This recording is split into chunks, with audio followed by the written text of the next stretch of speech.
of Energy Forum. Please be seated. The session will begin momentarily. A reminder that Tulane University promotes and protects the free exchange of ideas.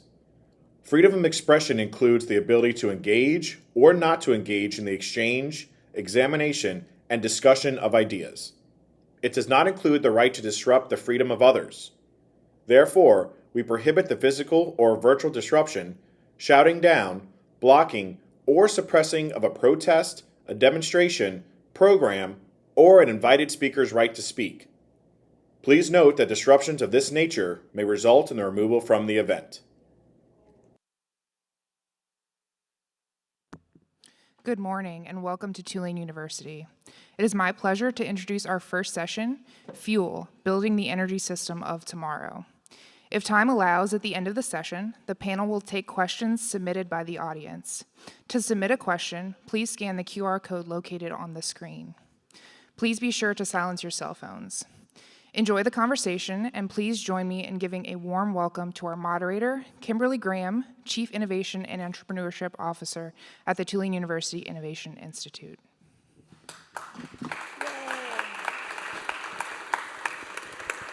Hello, hello, and good morning, everyone. It's truly an honor to be here today for the Future of Energy conversation along my friends and colleagues, the leaders of NSF Fuel. As a member of the Fuel Governance Board, I'm seeing firsthand the extraordinary collaboration across universities, industry, and government, as well as our communities, that's made Louisiana a proving ground for carbon innovation. In just over a year, Fuel has grown from an idea into a statewide movement with more than 50 partners. We've already launched 26 programs, invested nearly $9 million in research and commercialization, and supported 16 energy startups across the state. This is not just about projects. It's about building an enduring ecosystem. It positions Louisiana as the anchor for a national carbon sink and a global leader in low-carbon energy solutions. What makes this different from other initiatives is it's really a people-first approach. We're not only scaling carbon capture and utilizing technologies, we're creating opportunities for our students to see themselves in energy careers, for faculty to translate their research into impact, and our communities to benefit from new jobs, new companies, and new economic opportunity. The work of Fuel is about future-proofing our energy economy while keeping Louisiana talent at the center of the story. Our three themes that we're going to focus on today include how innovation in carbon utilization is reshaping the energy landscape, how entrepreneurs and investors are finding new opportunities in Louisiana's unique energy system, and how we can ensure workforce development and community trust that are at the heart of this transformation. So for those of you who didn't attend our session last year, and to give you some reference, this is a National Science Foundation initiative, and Fuel stands for the future use of energy in Louisiana. So we were awarded as a state $160 million, and the state matched it approximately $70 million. Is that right, Mike? 67.5. 67.5 million over a 10-year period.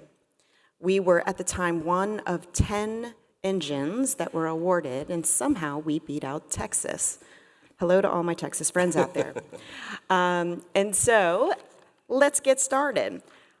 Before I start asking questions, I want each of our panelists to tell us their name, their role, and what they're responsible for in the initiative. And then I need a fun fact from you. We're going to make it fun here. We got some students in the room. My new favorite show is Song and Stories with Kelly Clarkson. And basically, what she does is she gets the backstory, and then they break out in song. Now, Mike told me he wanted to break out in song, but I think we only want the backstory for NSF Fuel. So what I want from you is to tell me what your walk-up song is on stage after you introduce yourself. So Mike? So, Michael Mazzola. I am the Executive Director and Chief Executive Officer of Fuel, which is future-proofing the energy industry in Louisiana, the nation, and the world. And my walk-up song is no question about it, Queen, we are the champions. All right, Ashwith. Good morning. Ashwith Chilvery, Director of Use Inspire Research and Development at Fuel, and my role is to enable inventions and get the faculty, get them out of their technologies. Fun fact, my little one is asking me let's go to Antarctic now this time. We've been to Arctic, now we're going to the Antarctic. Yeah. And my walk-up song is Michael Jackson's Dangerous. Yeah. Let's go there. Yeah. That's a good one. I'm Girard Melancon. I'm the Director of Strategic Partnerships. So I really have the honor to really support and work with all the directors. Other director we don't have here, Lacey McManus, who's actually at a major event for ExxonMobil in Suella, highlighting an investment. Actually, he's building on an investment that we did in that rural part of the parish for workforce development. They're expanding it, and they're doing a big press release. So she's not here, but I get to work with her, work with Steve, and work with Ashwith, and serve as a pleasure under Mike. And so I have a unique portfolio. So I help with the build-out demonstration sites for the large-scale later TRLs, 9 and 10, where you're going to commercialization at an industrial scale. So doing a lot of work building partnerships on that side of things. And then also, very most importantly, the fence line communities outside the gate of those projects. And so I have a pleasure working with these team members, but also the communities and heavy industry at the same time. Fun fact, I guess I was a former professional downhill mountain biker. I moved here from Durango, Colorado. Melancon, so it's the story behind that. But, and then I guess a favorite walk-up song, I guess it'd be Fishbone, an old punk band in the 90s, Everyday Sunshine. Good morning. I'm Stephen Loy. I'm the Director of Technology Commercialization at Fuel, and I have the honor of working with our entrepreneurs and our investors in our community to connect the two, make sure that each know of each other and have the resources to succeed. And I think my walk-up song would probably be Bar at the End of the World by Kenny Chesney. There you go. That's a unique one. All right, who wants to know my walk-up song? Oh, I do. we all do. Yeah. We all do. All right, I think it's AC/DC Back in Black. Yeah. That's a good one. All right, now we're ready for the backstory. So thank you, gentlemen, for joining us. I'm excited to talk with you today. My first question is going to go over to the head honcho here, Mike. Mike, we have worked on a pretty comprehensive strategic plan. You organized a couple days with a ton of stakeholders. I don't know if it was into the hundreds, but would like for you to share a little bit about that process and talk a little bit about why we have decided that the technical North Star is in carbon capture and utilization, and maybe talk about a win that you think we've had this past year. Well, thank you, Kimberly, and let me take the opportunity to thank you for your service on our governance board. Fuel benefits greatly from having a true subject matter expert in innovation ecosystem building, and that's what you are leading right here at Tulane. So Thank you. in one way, I would say we are trying to expand what's going on here at Tulane to the entire state, because Fuel is a statewide initiative. And you're right, we had an amazing annual coalition meeting back in March. I didn't think it was going to happen because it was just like a monsoon, spring monsoon, and it was literally dangerous to travel to the Lafayette location where University of Louisiana Lafayette so graciously hosted those 100+ stakeholders from across the state. And then the clouds parted and allowed us to have that meeting. And we have so many of those stakeholders are in the room right now. I'm looking around. Everywhere I look, I see faces that were there and are part of our ecosystem. So the first thing I'm going to do is anybody who has a relationship with Fuel right now, whether you're like Bernard Capital, a proud corporate member, that you can find their logo on our website, one of our proof of concept company founders, our academic partners. I see Jonathan Rausch from ULL back there. So, and then over here, one of our lead entrepreneurship support organizations, Nexus Louisiana. So raise your hand if you're part of our ecosystem right now. Or both of them. And I'm seeing our evaluators. Get your hands up. Now remember, I'm a 30-year professor in the classroom, so I have actually had students chanting to get their hands up. So, so thank you so much for your participation, because the NSF is not executing a traditional government program. We are a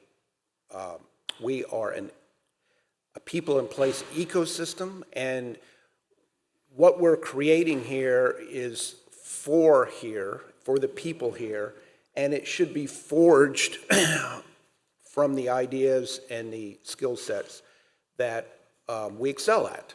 And so I tell my team, we only speak about Louisiana exceptionalism in fuel. And that kind of leads to the answer to your question, Kimberly, which is, we all know, despite many options for achieving sustainable energy, that we will have to have the energy sources that we have now. And frankly, as an 40-year energy professional, I can tell you there is no sunset that anybody realistically can see on needing the energy and the products that we manufacture all up and down this river here that comes from those hydrocarbons. And so our real challenge is carbon management. And what we have is an unbelievable concentration in chemical engineering know-how that can turn things that were previously considered waste, like CO2, into a feedstock to continue and expand energy production and expand manufacturing, petrochemical manufacturing. That is what this area is already excelling at. So we realized that if we're building an innovation ecosystem, the next stage of economic prosperity based on tech startups and intellectual property, that the real opportunity is in carbon capture and utilization. And so that's our technical North Star. All right, well, thank you. And you laid it up for Ashwith and his question around academic research.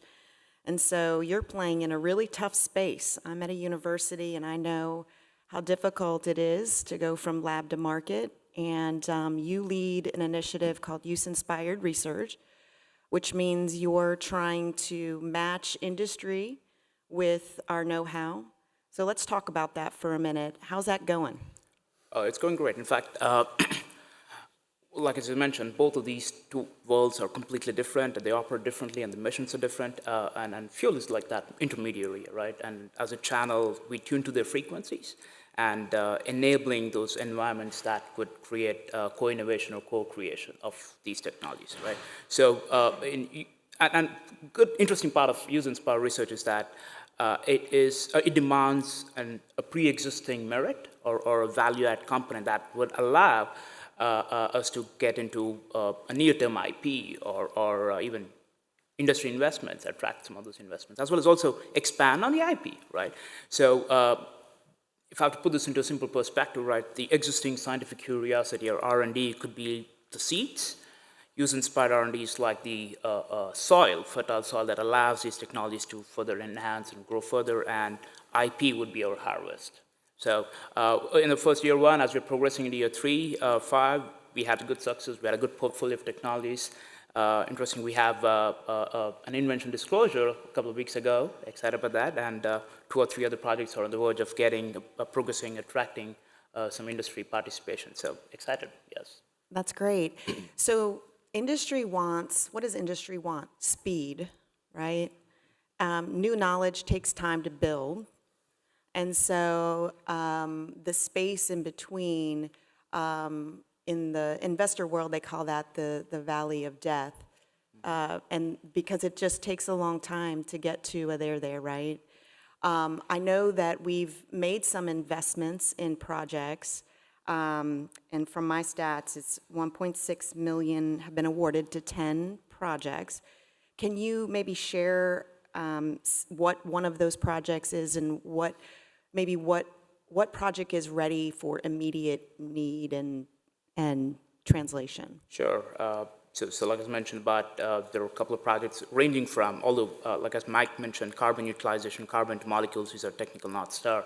We have a couple of projects on that. If I had to plot that in Gaussian bell curve, a good chunk of them would be on that median of those carbon to molecules, and the other ones are EOR, enhanced oil recovery.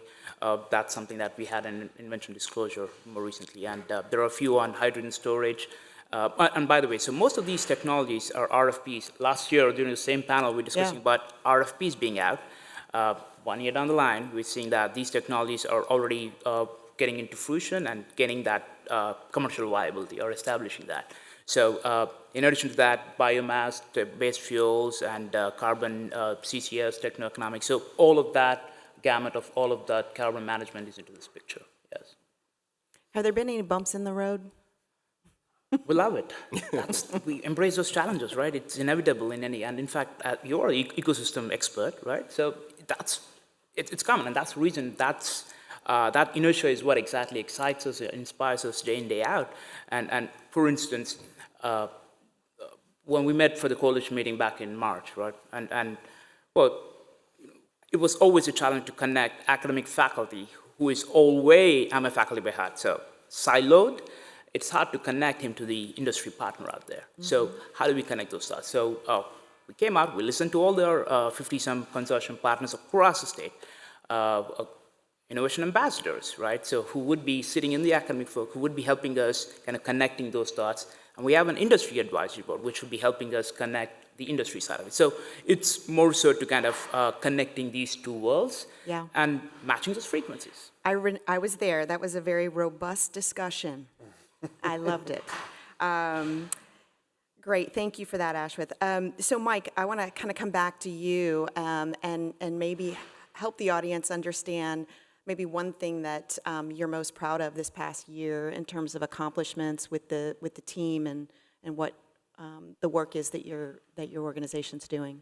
Well, assembling the ecosystem and our partners here is absolutely top of the heap, but submitting our strategic and implementation plan, a 50-page roadmap of how the next 3 years are going to go, investing up to $45 million of NSF funds and an additional $18 million of state funds. So it's going to be, the major effort that gets us halfway through our 10-year ecosystem building. So creating that document that I think is just outstanding and detailed and should lead to $2 billion in economic benefit and growth to the state of Louisiana. One other little thing I want to mention is in terms of the connecting companies and use-inspired research, we got a great story right here in Tulane, where we have perhaps one of the most blockbuster, transformational, and disruptive hydrogen manufacturing technologies coming to Wagaman, Louisiana here as underpinning a $500 million CCU project. And so some people tell me, CCU is far, far away. I say, not in Louisiana. They're building it right now and investing hundreds of millions of dollars. And that company has a patent, and they understand it works, but they don't understand exactly why. And now they're facing large companies all up and down the river saying, we want your technology, but we got to do our due diligence and tell us how it works exactly. And it turned out through the innovation ambassador, Dan Chance, we were able to locate a professor here at Tulane in chemical engineering who had an AI-based research project that could help answer that question. And we put them together, and they are now working together like long-lost cousins. And so that is an example of how we get use-inspired research to support translation to commercial use. That's excellent. I'm so glad you highlighted that. That's great. Well, that kind of tees up you, Stephen. How you doing over there? Great. All right. Just hanging out. Yeah, so commercialization is your jam. And one of the things we worked at was putting together a proof of concept effort so that we could deploy some capital to people that had technologies that were ready to go. I worked on that with you. Maybe tell everybody what that proof of concept does. And maybe give us an example of someone that you want to highlight that's actually working through development on their technology with that funding. Great, thank you. So the proof of concept is a $200,000 grant, but it's an investment grant. It means we don't take any equity in a company, but it's really meant to try to get companies over the valley of death, like Kimberly mentioned. A lot of these companies have some funding, whether it's through their credit cards, friends, family, or fools, but they need that extra bump to try to get professional funding. And that's what this $200,000 is for. And so we were able to award 5 of these back in the fall. We're looking to do another 5 in the coming weeks, and then we'll do another round in the spring. But we have seen examples of 5 of our companies, the first 5 of our companies. John Friedian is here right now. You just did example. He brought in a lot of investors a couple weeks ago at Riverland Industries to try to show his proof of concept fund. John actually is moving his company from Texas to Louisiana, and we love that. Yay, John, we're going the other way. Congratulations. Telling people that I-10 does move both ways. So anyway, but really a couple of our other companies is CodeGig, and he received $200,000 from us, and he was able to get $1 million investment, and now he's looking to turn that into a $2+ million investment. And that's what this fund is supposed to do, is to bump you up and get you to the next level. And Can you just expand on CodeGig and what they did with Shell? I think that's the company. Yeah, so Shell, because of fuels, Kellen is a fantastic person. He grew up in a few miles away from here. His dad is in industry, was a manager at OxyChem, and so Kellen grew up in industry, but he also grew up in IT. He calls himself a nerd, code nerd. But he knew he didn't want to follow in his dad's footsteps of being in industry, but he knew industry was in his back door. So one of his first clients was Shell, and he came up with a way for them to be able to use AI to better predict and to track some of what they were doing. And so from there, Shell Game Changer, which is very much like Fuel's proof of concept fund, is they provide non-dilutive funding to companies, but not only do they do that, they actually put the product into the plant there into practice, and then they provide it to everyone internationally at all Shell products. And so he was able to do that, get all this funding, and now he's on to the next level of Shell. And so Kellen is the type of person that we want to really lift up. We talked earlier about Fuel's about people, it's about founders, it's about putting Louisiana back where we were back in the 50s and 60s. Energy is in our DNA, and over the years, we just haven't been the innovation arm that we have been in our past, and we're just trying to get there. And I think with Fuel and help with our partners like Tulane and others, we'll get there. Yeah, you mentioned investing is such a key component of all of the things, the value proposition to creating generational wealth for Louisianians. Tulane has Tulane Ventures. Yep. We have some other venture partners here in the room, 1834, and I'm sure there's others that I don't see right this moment. But part of what you need to do in your role is to create what's called an investor alliance. Can you talk a little bit about why that's important, what it is, and where you're at in the development of that investor alliance? Great question. So the Investor Alliance, in simple terms, is a resource for both entrepreneurs and the investor community. And it's not a fund. We hopefully there will be a fund associated with Fuel in the future, but the Investor Alliance isn't a fund. And you're right, here in New Orleans, I have actually made a list so I wouldn't forget. There's Bernard Capital, there's a Hackett Group, Fund 1834. Bill Ellison is here, who is actually has just been appointed and agreed to be our Investor Alliance chair, and we appreciate that, Bill. Michael from Boot 64 is here. Kimberly, you have your own. New Orleans has a great investor community. I know Evie from Giannone has done a lot of work into doing that. But other parts of the community, of the state, because fuel is statewide, isn't able to have the great resources that we have here in New Orleans. I was up in Ruston earlier in the week, and I was talking to Kathy about that, who runs the entrepreneurial organization up there. And she's like, I love this because if I have anyone who looks for outside funding, I call Boot 64 and I call Bill and people like that. And there's nothing wrong with that, but she just doesn't have anyone in her back door, or in her backyard that she can call. So the Investor Alliance is going to work with an organization to try to help build the angel community as well, and try to build on the great work that Josh Flegg has done at LED to build the SSBCI fund as well. So if I could just add to, I'm 30-year professor of electrical and computer engineering before coming to LSU to run fuel. And there's something really true about how the students in the front often get the A's. And notice who are in the front here. It's our investor group right here, including Charles and Bill and Bernard Capital. And by the way, Dave runs our due diligence course for Tulane Ventures. Yeah. So he's planting seeds all over the place. Because he told them to. All right. Well, what I'm going to say is if you want to make money in the challenging but can be very rewarding tech startup industry, you have to be on your A game all the time. So welcome to the team. All right.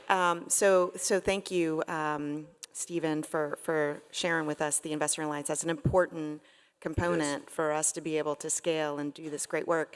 My next question is for Girard. Girard, this kind of gets into workforce development a little bit.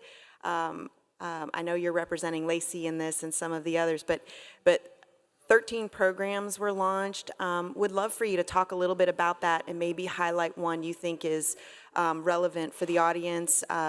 13 programs, that's a lot of programs. I run programming, and that's a lot. So please share with us. Yeah, no, we did a great job. Lacey did a really great job in her committee. So the programs were split between seed and scale. So seed funding went to programs where exactly planting the seed, and we're looking for them to grow over the years and build critical mass. And scale is truly what we really did, is actually kind of programs that are already existing. We actually have, energy, petrochemical is not new to Louisiana, and we have a lot of partners to doing that. So kind of amplifying what's already in play around the state. Okay. Exactly. But even with that, since we have a history with energy, there still is a disconnect. And I think a lot, even with the scale project, is really kind of bridge the gap of opportunity, awareness, and exposure. Is really look at the theme of the scale funds and just kind of scaling them. The one that I really loved, or all of them I loved, they did a great job picking them out. Hard thing was we actually had more great applications than we had funding for, because there's really some other applications that we had the budget to fund. So it just really talks about some of the infrastructure and some of the opportunities are there. And but there's still some, like even Stephen mentioned, when you get into some of the rural parishes, there are some huge gaps. And the project I loved was our scaling of GABRIA. GABRIA is a Greater Baton Rouge Industrial Alliance / NORIA, New Orleans Industrial Alliance group. And what they did, and as we scaled that program, we were actually, I think they were working with like maybe 5 school districts over the several years, year after year. We were able to scale it to 17 school districts. And the model really was, when you're really trying to talk about exposure, just awareness, and then also hands-on, you could do weekend camps are great. I've seen a lot of really good STEM programs for the weekend. New Orleans actually has a STEM Knowledge, really good one. But we were missing the teachers.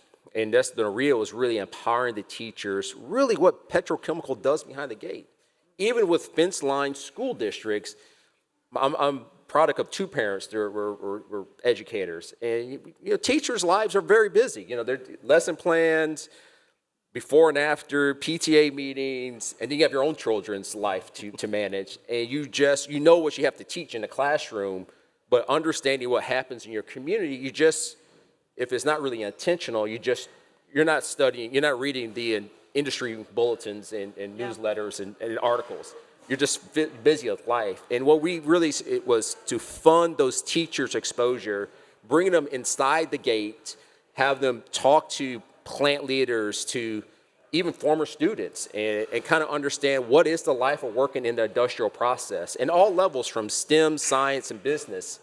And they all came back. It's like, I didn't know that those were the opportunities behind that gate. I thought it was just a bunch of steam coming out of the pipes. A lot of people still think it's, smoke coming out of those pipes, but it's actually steam. It's not a coal-fired plant. So, they really opened their eyes, and then also opened their eyes on what their true opportunities are right in their community or down the street, and how that opportunity, if you work at a Chevron or an Exxon, you have students that say, I want to get out of this area. Well, you can work here, but you actually go work in New Zealand. You can actually work in Africa by just working doing an internship at the Exxon plant.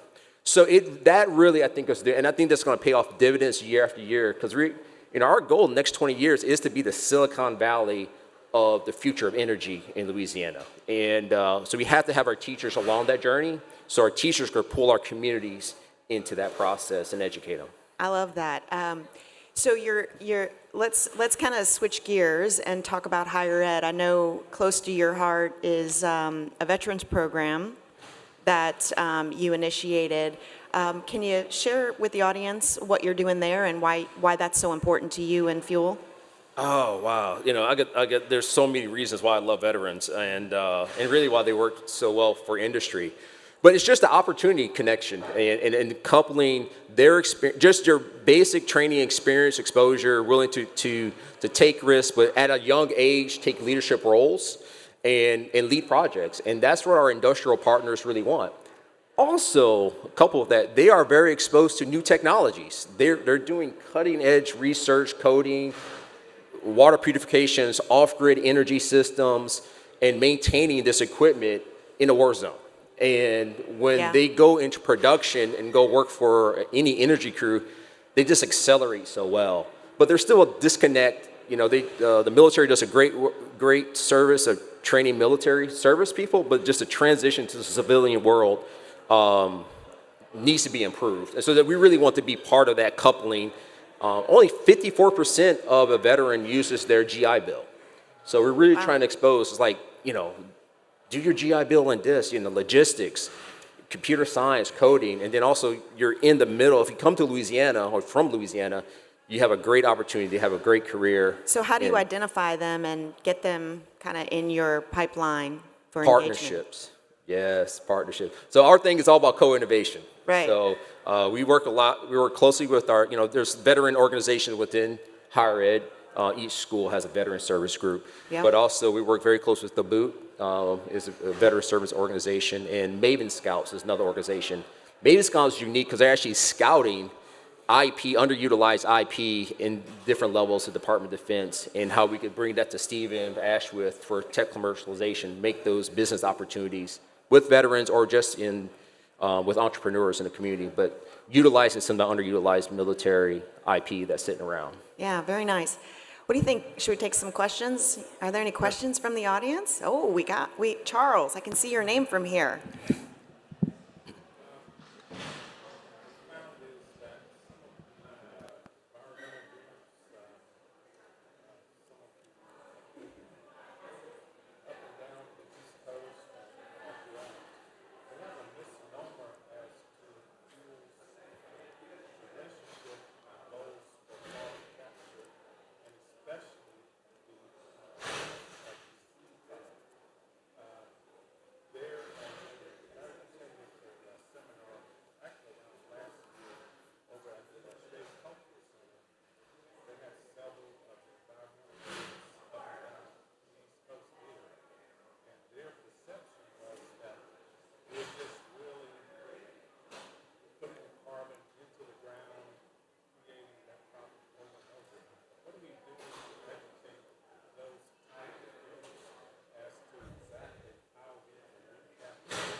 Mike, do you want to restate Sure. in a summary? Charles there? is bringing a very, very important distinction between carbon capture and sequestration, which is a fancy word for underground storage, and carbon capture and utilization. They both begin by employing technologies to remove principally carbon dioxide from otherwise emission streams. And then what do you do with it?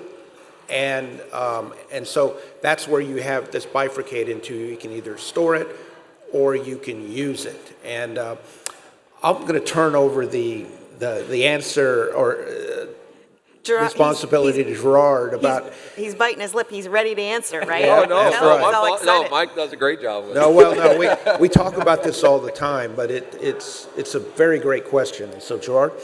Yeah, no, thank you, Mike. And Charles, thanks for lifting that question up. Actually, just in the front page of the paper yesterday or the day before was, encouraging us to get more involved with the CC carbon storage conversation and debate.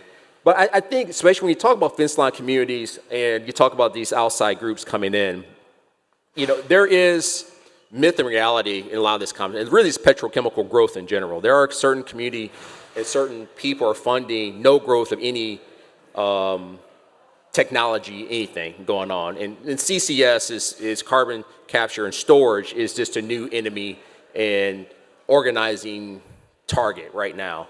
I truly wish, and what we're trying to figure out is switch that narrative. Is that the enemy needs to be poverty, it needs to be lack of awareness, and not make the enemy opportunity. And so we're really trying to work with the same community members, with faith-based leaders, people in the community, one, understand and not overlook the issues of the past.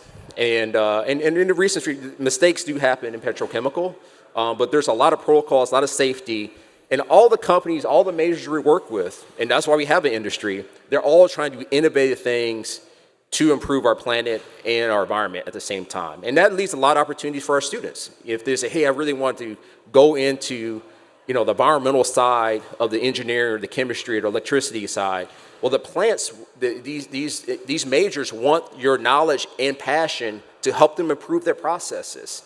And if you have that, and if we could do carbon storage, so that provides a low carbon product today for the globe, and then carbon utilization is used as a feedstock, those are opening up so many opportunities. And a lot of people, we have $100 billion just this year announced in projects.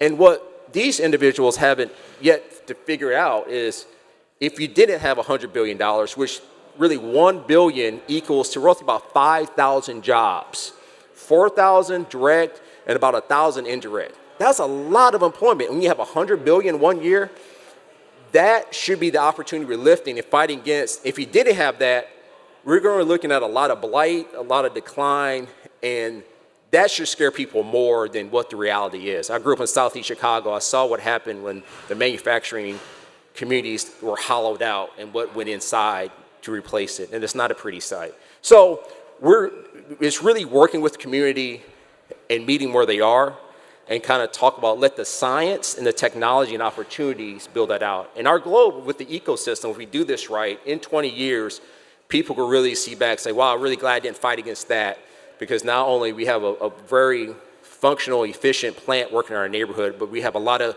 generational wealth that's now been created within our walls and our community. So it takes a while. It doesn't happen overnight because these issues have been going, but our goal is to really kind of open up those true, honest broker conversations and innovate and co-innovate together with these communities. Yeah, and that's the key last word is innovate. And that's why we chose utilization, because that's where invention and innovation leads to high-paying tech startup type jobs and wealth creation that does not exist anywhere in the world right now, because you got to catch the wave, and the time to catch that wave is now. So it's never really been our mission to really deal with selling like underground storage to anybody. That can be somebody else's role to help do that education. Our role is to create a true innovation economy in Louisiana and frankly, for it to be financially successful and for it to grow our economy.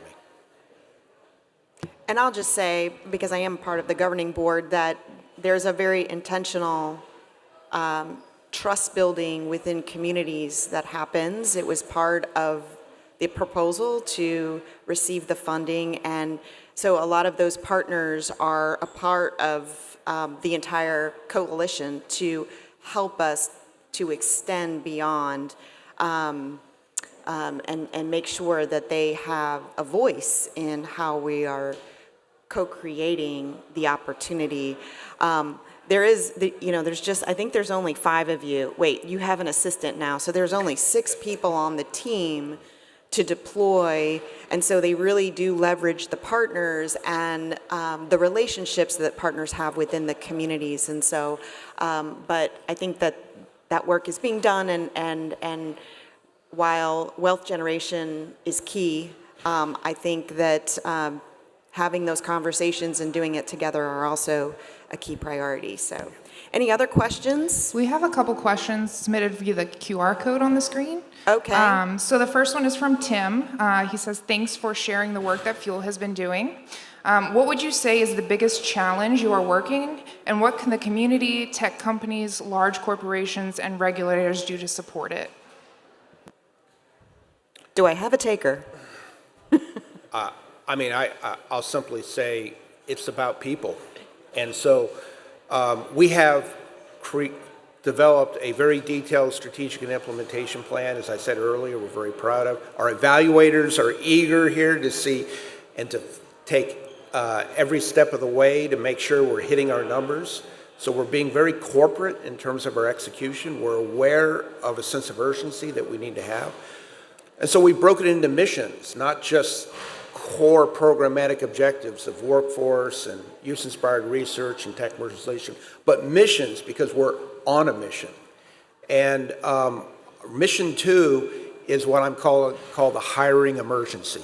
And so we need help in getting the word out that there is a huge opportunity for people to take their ideas and become founders, to become managers of tech startup companies, and to become what I'm really excited about, and some of the youthful faces I see here coming out of the university, can become what I call risk-tolerant STEM professionals and become a part of something that I was. I helped start a company 25 years ago, and it was the most transformational experience of my life, and that's why I'm sitting here, because of that. And so I would say that's our biggest partnership. I call it Stephen and I call it the human resources or hiring emergency right now, because we got to hire founders, we got to get companies started, and we've got 3 years to hit our initial set of goals. Next question.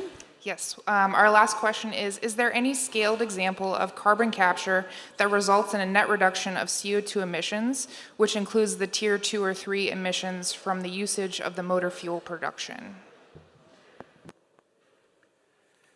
Well, that's kind of a technical question. That goes to Mike. I am, as an engineer, of course, always, and my previous job before coming here was in Charlotte, where I was executive director of a large energy research center, principally working with the electric utility industry, but also the advanced manufacturing sector in North and South Carolina. And so there's great growing interest in this so-called scope 1, 2, and 3 emissions.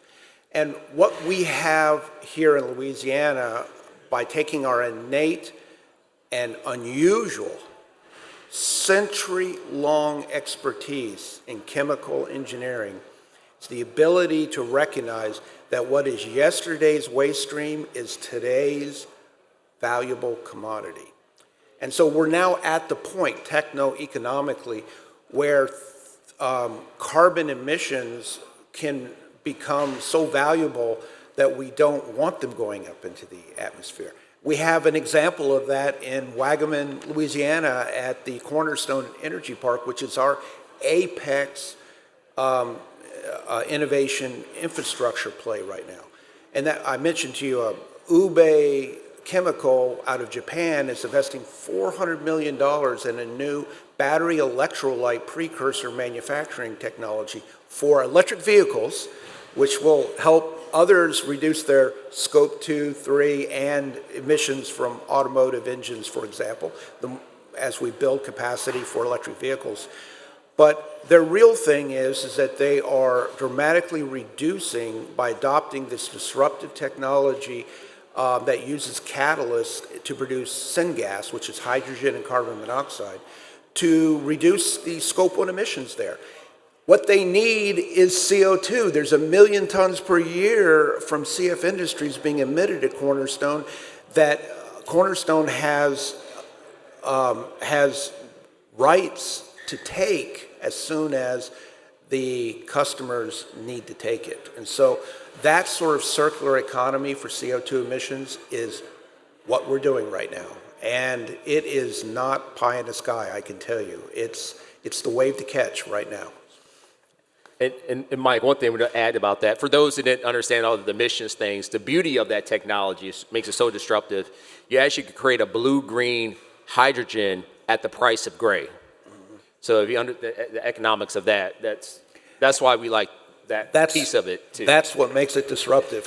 Is that technology coming to Wagaman will put out of business potentially gray hydrogen production economically. And so 1,500 production sites around the world will eventually economically have to adopt this low carbon emission technology. All right, one last question. In 10 years, what's the headline for Louisiana's innovation ecosystem? Predict what it's going to be. $2 billion in economic wealth creation in Louisiana from the innovation economy that we built here. All right, thank you, gentlemen. Great job. Thank you, Kimberly. Thank you, Kimberly. Thank you. Thank you, Tulane. Thank you for joining us for this session. Our next session in this space will be Sustainable Energy Transitions from Data to Practice, which is scheduled to start at 3 p.m.